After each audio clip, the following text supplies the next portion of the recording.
This is Chris from Deus Ex Machina, and I am with Dave from Rampant Wolf Games. And we are here to talk about the top 5 miniature games. This is not a miniature forward game, but miniature games.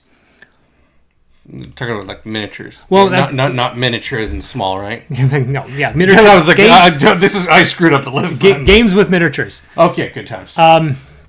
With two big disclaimers on my part, and I think you will agree. One, that we are not talking about miniature tabletop wargaming. So you games. So you will not see any game that requires a measuring stick. Yeah, you put Rebellion on it. You put nope. Okay, but anyway, we've eliminated Warhammer, War Machine, Malifaux. They will not be found on this list because those games are all about miniatures, and the game kind of comes second. Some people will disagree, and you're wrong. So we won't find those on this list, which means also the Robotech RPG Tactics will also not be on this list. And also the other disclaimer is that we're talking about the best games, not the games with the best miniatures.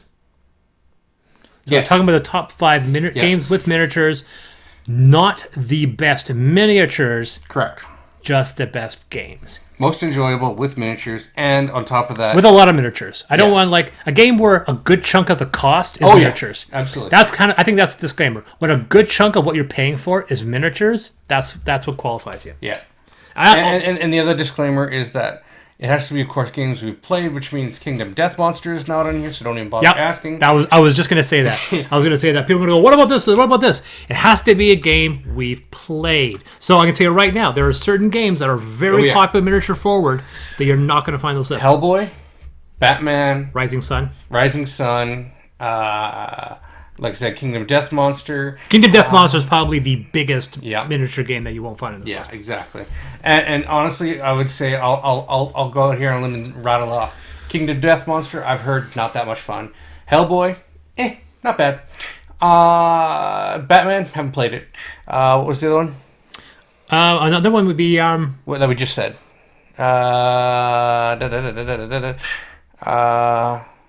Rising Sun. Rising Sun, haven't played it.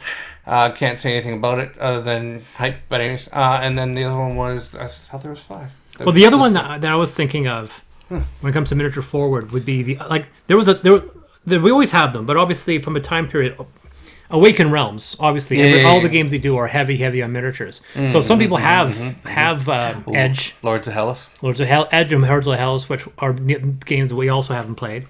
I came close. I almost got Lords of Hellas because they were offering it cheap.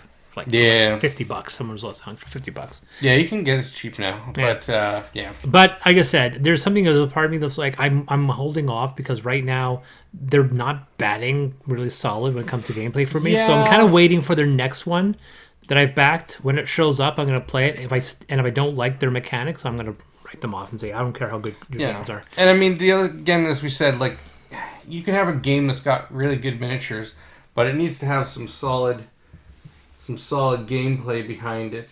And that also being said, though, will predict half the titles on his list. I don't know where they're going to stand. I had another caveat, though. Okay.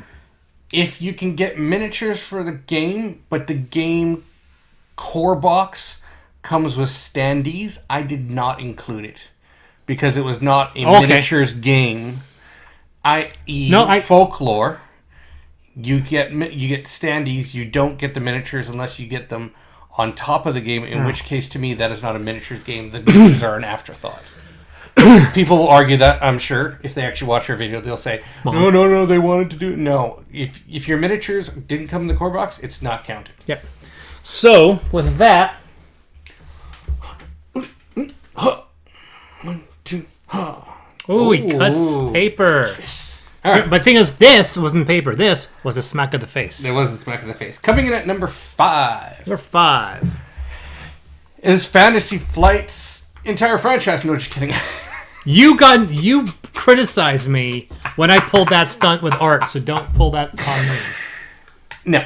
It is Mansions of Madness 2nd Edition. Would you believe the fact that was on my short list? It didn't make the cut. It didn't make the cut? It almost did. Actually, the funny thing is, there's a reason for it, which we'll get into later, but I almost put that on the list, and I was just like, wait a second. I was like, they've made 3 games that are in this format. Yes. We have Mansions of Madness. You Yep. have we have Rebellion. What's it? Imperial Assault. Yep. And you've got, you can say Descent 2.0, Yep. and then Journeys to Middle Earth. I'm thinking, Correct. I can do a couple things. I can eliminate all of these. I can put one at the place marker for all of these bloody things. Mm-hmm. And then as I made the list, the place marker, which I put Journeys in instead of Mansions of Madness, got bumped to 6th. I was like, oh, I guess I'm not putting any of them on here. There you go. But it was close. It was real close. Yeah. So this one I enjoy. It blends app integration. Well, you need app. It is app forward. Yeah, second edition map mandatory like Journeys Yeah. and later Imperial Assaults. Yeah. I can And well, Notch, you can do it both ways with it. What? Imperial Assault, you can do either or. No, you can't. I know, but Yeah. like I said, Mansions of Madness second edition, mandatory app. Oh, Journeys yeah. to Middle Earth, mandatory app. Imperial Assault got the app later. Yeah, correct. Yeah, and the reason I enjoy with the app forced is because I have played Mansions of Madness first edition, and being the game master for first edition is kind of fucking boring. It's basically, people say, well, that's just what all game masters do for all role playing games. I'm like, no, they really don't. It's like it needed the app because taking the mundane task of setting up the board out of the player's hands, beautiful. It allowed you to hide things. It allowed not someone to just mess it up because the GM was just like, whoops, I got that combination wrong. You Oops, actually did unlock that did lock. it again. So, yeah, that's my number 5, Mansions of Madness, second edition. The miniatures are awesome. Not only that, but they can actually, if you feel crazy enough, If you feel them. they can double for the miniatures for Arkham Horror. Yeah. So, My number 5 is the game he hates. yep.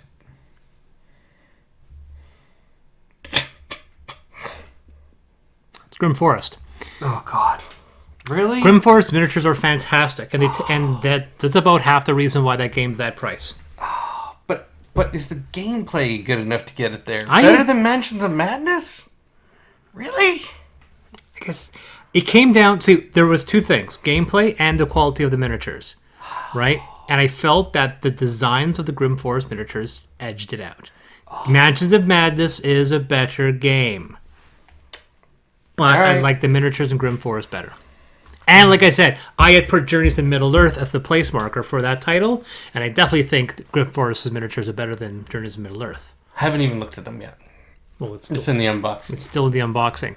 So Grim Forest, Grim Forest is light on mechanics. It's still a fun game. You're building actual buildings out of these plastic pieces, so little miniature houses of straw, brick, or wood, which I think is really cool. You got your little pigs, and you have all these little miniatures that represent certain characters. I thought it was pretty good. That's number 5, Grim Forest. All right, coming in at Number 4 is Fantasy Flights Descent Second Edition. Oh, this is gonna be. Number 1 is Imperial Assault, and I know Journey's not on there, but Let's see here. Nope. this is no more Fantasy Flights. Because I have no Fantasy Flights at all. Nope. So coming in at number 4 is Descent Second Edition. Again, it has got so many miniatures for this game, but it basically is as far as I'm concerned, it is basically the bar for dungeon crawlers. Now, having said that, there is a lot of problems with this game. Most commonly, line of sight. People bitch about that nonstop. I agree. There is issues One of these with it. days, I'm going to sit down and look at Tannhauser rules and find out why Sam Healy says Tannhauser has the best line of sight rules Yeah. of any game. Gonna have to figure that out. Because he keeps on saying that it has like the line of sight rules in Tannhauser are the single best line of sight rules he has ever seen in a game, and nobody replicates it, and he doesn't understand why.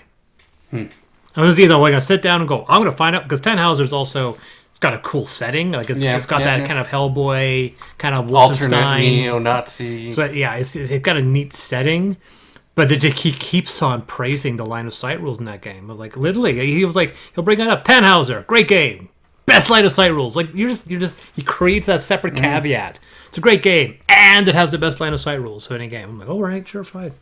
Sorry. But he digresses. Yeah, so for me, Descent Second Edition, there's just so much you can do with that game. And then the introduction of the app makes it so you can take away the person who is playing the Overlord and just play the game. Is the Descent 2.0 app built by the same engine for the other ones? Yes. Interesting. Yeah. And yeah, it's just got a lot of good content for the game. There's not really a point where you're going to be like, this got boring. No, there's so much replayability. Especially when you have all the expansions. Yeah, I don't. Believe it or not, I really don't. I have all the expansions for Imperial Assault and Mansions of Madness, but there's just way too much stuff for Descent Second Edition for me to spend. You still have a lot of Descent, though. I do, but that's the part that blows me away. I have a lot and still not all of it. Correct. So that's my number 4, Descent 2.0. My 4 is Heroes of Land, Air, and Sea. Oh, well, there you go. And yeah, I like it because of the originality. You have 80 miniatures. This is not a combat. And actually, is it the only? No, it's not. It's not a combat game, right? It's a 4X game. And a lot of times they don't put a lot of effort in 4X games. I mean, a lot when I see, a 4X game, everyone's armies all look the same. I'm part of the Andromedans, and my ships look the same as the Proximans, and they look the same as the humans because all of our ships look identical. Unless, of course, you're talking about. I'm not talking about hyperspace. That's not even. You can't even put that on the list. This hasn't been released yet. I only bring it up because I see the emails every day. It's just like, it's another deep dive into a race that I don't have yet, so I don't care. I'm more concerned the fact that he started up another Kickstarter and he still has yet to deliver on Planet Apocalypse. I'm not that worried. Time of this recording, early October. Planet Apocalypse started in February of 2018 with a delivery promise of August of 2018. It is now October 2019 and I still don't have a game. Yep. I went and talked to him, so yes, I say promise dates are a lie. Anyway, welcome to Kickstarter. Heroes of Land, Air, and Sea, and I'm talking specifically to the Osborne complete package that you boast that we played with. Yeah. Because every army has a completely... I mean, they all play the same. Their tableaus have some different elements, but the rules are the same. It's not like Root where there's a completely different game. Yeah, they're not asymmetrical races. Well, they're asymmetrical, but they don't have completely different mechanical rules. Correct, it's not like it's like Spirit Island or anything like that. So or any of the letter games like Vast Crystal Caverns or Vast Mysterious Manor. Yeah, exactly, which you have over there. But here's Land, Air, and Sea. If you were playing by the elves or you're playing by the dwarves, you're playing what are the Hawkins, the Hawkmen, whatever they're called. They look very different. Their miniatures all look different. Their vehicles look different. They're serfs. Everyone has serfs, but they all look different. Everyone has 3 heroes, and the 3 heroes are all different. I have to give them credit for designing different armies for each side, and I think that's really, really good. And it's a big box. I mean, the core set doesn't have a lot of options, but when you add in all the additional sets, you have a lot of variety. Oh, yeah. So that is my number 4 pick. Hollis. Yeah, pretty much. Yeah, I hate trying to figure out how to... Yeah. Coming in at number 3. Trois. That's not trois. That's trois. But when you have a motorcycle accident, you can't really do that. Anyways. Is Midara. Now... Big surprise. This game is phenomenal. The miniature... I'm actually surprised. Wait, this is number 3. Yep. And I know it's number 1. Yep. What's number 2? Right? So... no, I think I know. Yeah, so this game has got huge customizability for your building your characters. You can end up building a character which is not a specific class.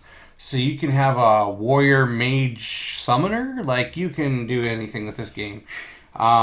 It's quite interesting that way. It also comes with, I believe, I can fly. 2 different ways to play. Well, there's more than 2, but you can play it in the adventure mode, which basically, clear your schedule for that night. Or you can play it in scenario mode, which, clear your schedule for the night. One is a progressive campaign. One is like little snippets of it, but they actually did go through and make it so that the scenarios were not pieces of the campaign, which I kind of like. It's not like, oh, we're going to play mission 3 from the campaign. No. But when you whip out the narrative for this game, and you could bludgeon someone to death with it, because the setup for... Have you played it yet? Yes, I did. Yeah. Oh my god, you've actually played this game? No, I pulled it out and read the manual, though.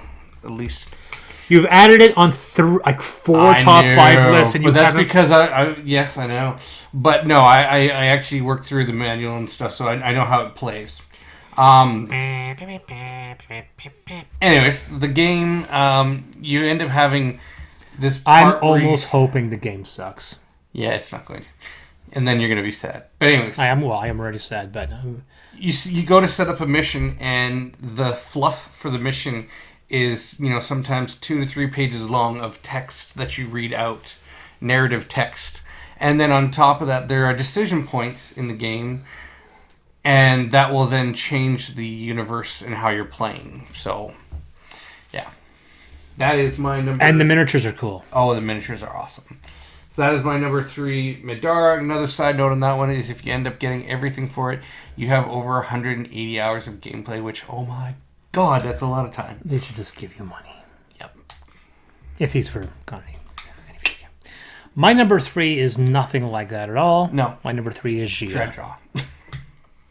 The Dread doesn't have miniatures, and it's complete ass. The guy who designed Dread Draw is a douche canoe. Anyway. Gia has 25. Has like what is it? 25 miniatures, which is not much, but they are all painted. Yes. And they're all unique spaceships. Spaceships. You get there's 5 players in the game, so I think there's 7 ships to start from.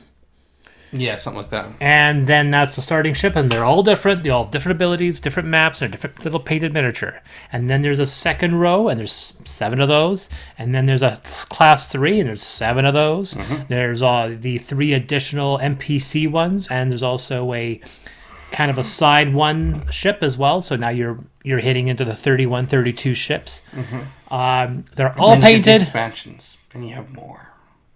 Well, actually, oddly enough, Embers of a Dying Star doesn't actually have any more miniatures.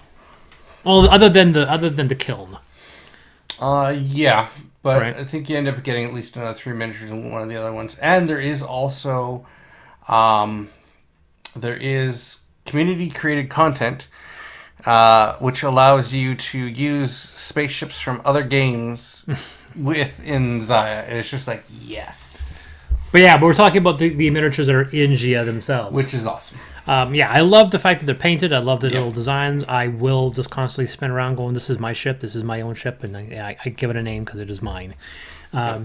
It's very, very cool. I love it. It's one of the definitive sandbox games, and that is Gia. All right, coming in at number 2 is a surprising entry for me, but it has definitely become the top game for my family lately, and that is Zombicide. And that I knew it. Yep. I counted it too. I said, I know it. When you had the order, I was like, okay, which of these 3 titles are going to be in order? Okay, I was like, okay. I actually had Zombicide at 3, Midara at 2. Yeah. So I was just off, but I had your top 3. Literally, I predicted 3 of these 5 titles. Yeah. And this one is, I will say, includes Zombicide all the way through to all of modern Zombicide, Invader, and Black Plague, which also incorporates Green Horde. I mean, all of it. Very simple rule sets, great miniatures, great game. It's not something where you're just... I mean, when you take a look at how much content is in the game, you're just like, oh my, this is going to be hard. No, this is a very simple game. It's very fun to play. It's quick. It's you can teach it easy, and you have a lot of fun with it. So, yeah, that's it. Zombicide. Yeah. Number 2, what's yours? My number 2 is me sticking a little fork, a little poker in his ear to rub his nose, the fact he still doesn't have this game yet. Oh. Robotech. No. Nemesis. Oh, yeah. So Nemesis, is the only game with miniatures I've actually painted since my original Tau army. Like after Tau in my I didn't paint Malifaux. I did paint my War Machine army. So yeah, I painted my War Machine after I painted my Tau army. So that was like 6-7 years before I whipped out the paints to paint the aliens and Nemesis. Nice. The Queen, not a fan of the Queen. I actually have this suspect that they literally have the same render size for all the models, and they just literally took the Queen and went "Nyeh," and scanned it up, because the Queen has as much detail as the standard 2.5-inch aliens. So at her scale, she actually lacks a lot of detail. When you look at her base has virtually no detail, which is just really surprising and disappointing. And her guards aren't really that much better, but the drones and the small ones have exquisite detail. Likely that's what they have the most of. The chitin armor, the Chitness armor is just wonderful. I painted those. The guys, the soldiers, also like the main characters, also have miniatures as well. They're wonderfully designed. And if someone says, "Wait, where are the Awakened Realms games?" Here's your Awakened Realms games. If you want to make a place marker for all their games, fine. But this is my Awakened Realms title. That's Nemesis. Got a couple mechanical issues with it, but you can homebrew some fixes to make the game a bit more or less random. I think the game is fun. It's an alien game that you can play because there's no really good aliens game on the market. So that's my number 2 pick, Nemesis. All right, for number 1. All right, coming in at number 1 should be no surprise to this guy. It is Shadows of Brimstone. And if there was any guess, there's a lot of it in this room. You can't see it. It's never on camera. It's 30% of your game collection. And I think mathematically this is correct. No, it's probably about 10. Mm-hmm. Yeah, it's a fair size, though. There's a wall behind this camera. And 40% of that wall. Yeah, I'll give you that. Yeah, I'll give it that. Yeah. That's crazy. It's the supernatural of board games. Yeah.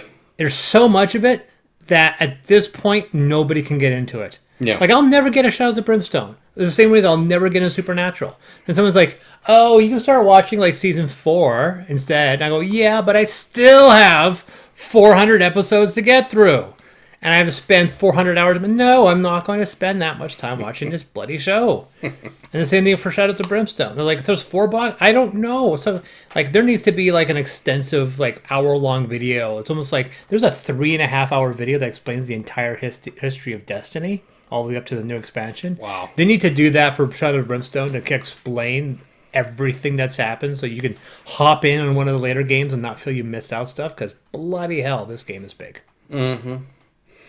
But really, it's not that complicated, though. For the most part. Sure. That's my number 1, Shadows of Brimstone. What's my number 1 then? I have no idea. See, my list is not predictable. His list is entirely predictable. I was like, we're doing the miniature list, and I'm like, ugh. It's going to be Madara, it's going to be Shadow of Brimstone, and it's going to be... And like I said, I had Shadows of Brimstone number 1 because you had it number 1. Let me guess. Your number 1 is who goes there? Well, you know that's not true. There's only like 6 miniatures in that game. They're not very, very good. My number 1 is the game that he thought, which is weird because you played it once. Now it's Hellboy. Oh, yeah. Mm-hmm. Yeah, Hellboy is... I mean, I actually have only the Tier 1 pledge, which is the Kickstarter core box, which is about that thick and about that much are miniatures. And they gave you an opportunity to buy the 2nd and 3rd waves because they're shipping those out now. And I decided not to just because I still have like 4 missions left. And I know also that the expansions are just a lot more miniatures. And I don't want to have a wall like this. Mm-hmm. And I'm like, if they're just more episodes, sure. But they're not. Like, here's episodes and here's 20 more miniatures. I'm like, not interested. It's the game that there's a part of me that almost wishes they did the Gloomhaven route and said, okay, all your characters are all miniatures, and then all the opponents will all be standees. Because I have 8 copies of each of the small peons, and there's like 12 different those, so like all these rows. And then you have this one little tray that have these gargantuan bosses, like it's huge. Like it's not like not the scale of some of those you have on your shelf. But yeah, there's a lot. I love the fact that if you whoever character you play, there's a miniature for your character. Then there's a miniature for a miniature bust that you put on the initiative order. That's a miniature. It doesn't have to be a miniature, but it's a miniature. So you have a miniature and then another miniature that's just for the initiative tracker. That's a unique, different shape miniature, and it's a cool little bust. So they have no arms, so it's just a bust sitting on your miniature table, which is like completely unique and cool. And then the little tokens for clues are also Miniatures as well. Yeah. Like everything's a miniature in that game. I just remembered the other one that would not be included in this list. What's that? Joan of Arc. That's nuts. I saw the image. $889. Yeah, I was like, people said that there's not going to be a bubble with this economy. We're running the risk of creating a bubble if people create projects like that. You know, getting completely off topic, I was talking about this with someone the other night, and remember why we got into board games? Because it was cheaper than video games and having, and computer games, because you could buy a $30 board game and that was cool and everybody could play.